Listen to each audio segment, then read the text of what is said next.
O Chico faz questão que se saiba que ele é de família muito humilde. O pai dele era vendedor de bilhetes.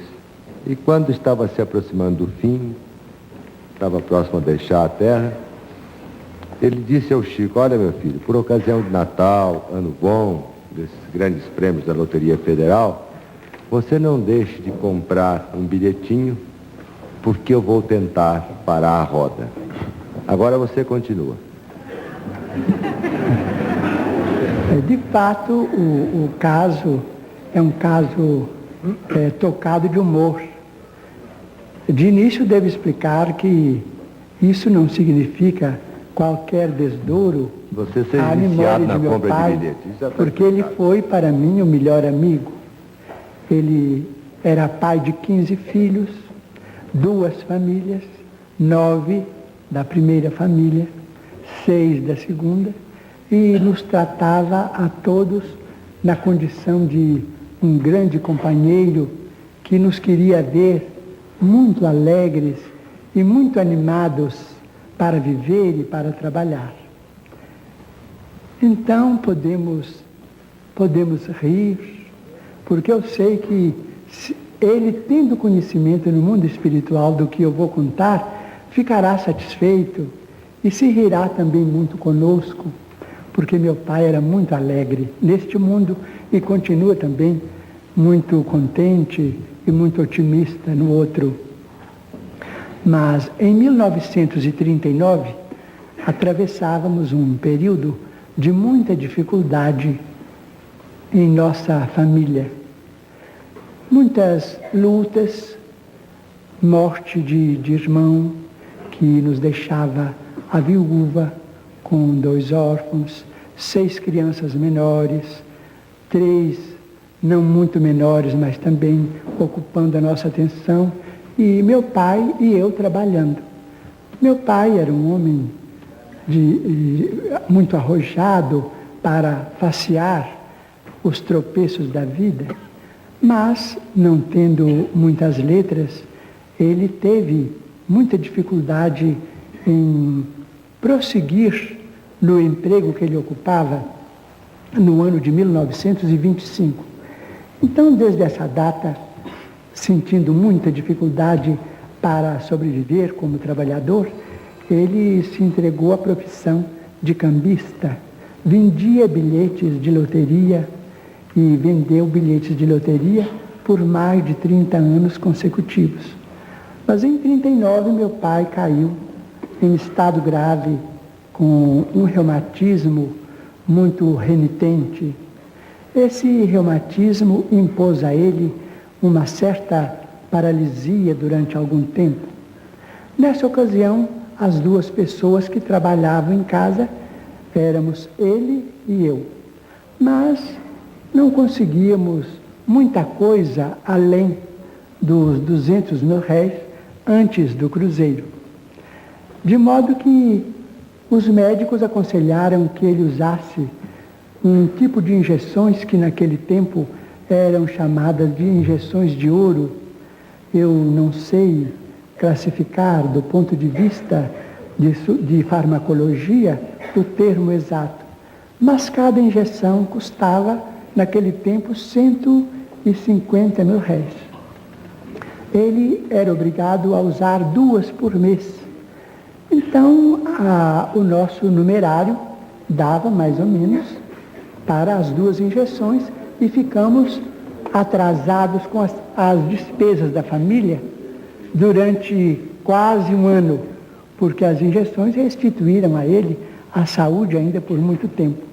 Mas, no ápice da moléstia, saiu a lume a obra Brasil, Coração do Mundo, Pátria do Evangelho, de autoria de um dos nossos maiores escritores desencarnados no Brasil.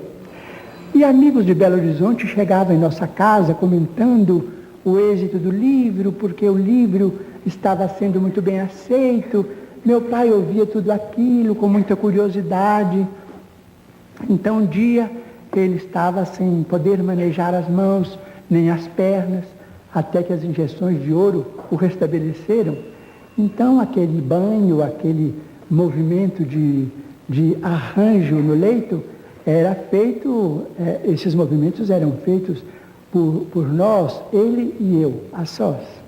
Então ele me disse: Chico, eu soube que esse livro que saiu de você foi entregue a benefício das almas. E nós também somos almas. E dizem que você também entregou este livro a benefício da pobreza. E eu creio que não existem pobres mais pobres do que nós agora.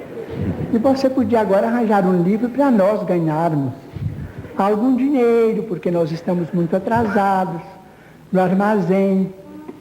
Eu falei assim: papai, o senhor não deve pensar nisto, porque o senhor sabe, nós temos muitos amigos, todos nos ajudam, mas como paga vender o trabalho dos bons espíritos, isso não é possível, eles não permitem isso, nós estamos na mediunidade com absoluto desinteresse, os livros são deles, não são nossos, e eu peço ao senhor para não pensar nisso não.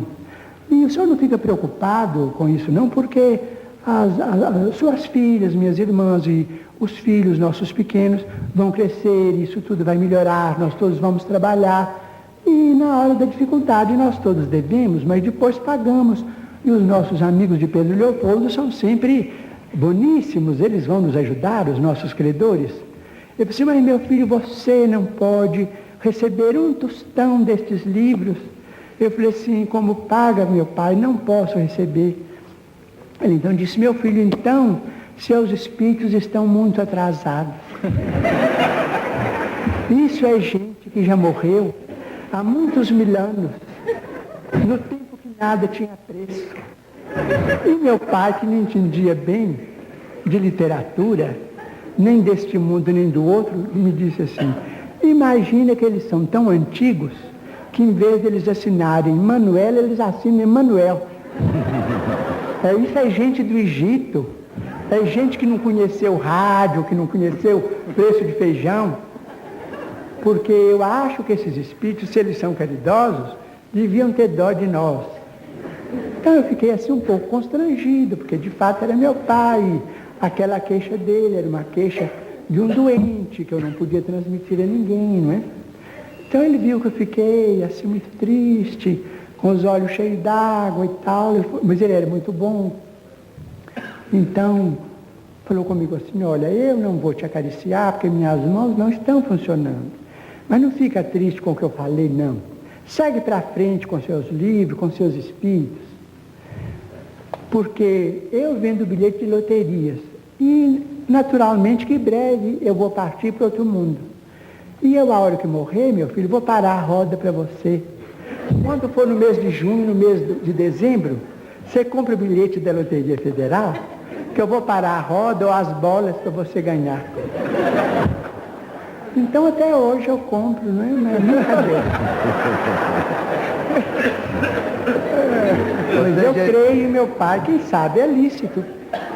A Loteria Federal é autorizada pelo nosso governo, eu continuo comprando. Ô Chico, depois... Não muito, mas em junho e em dezembro eu compro.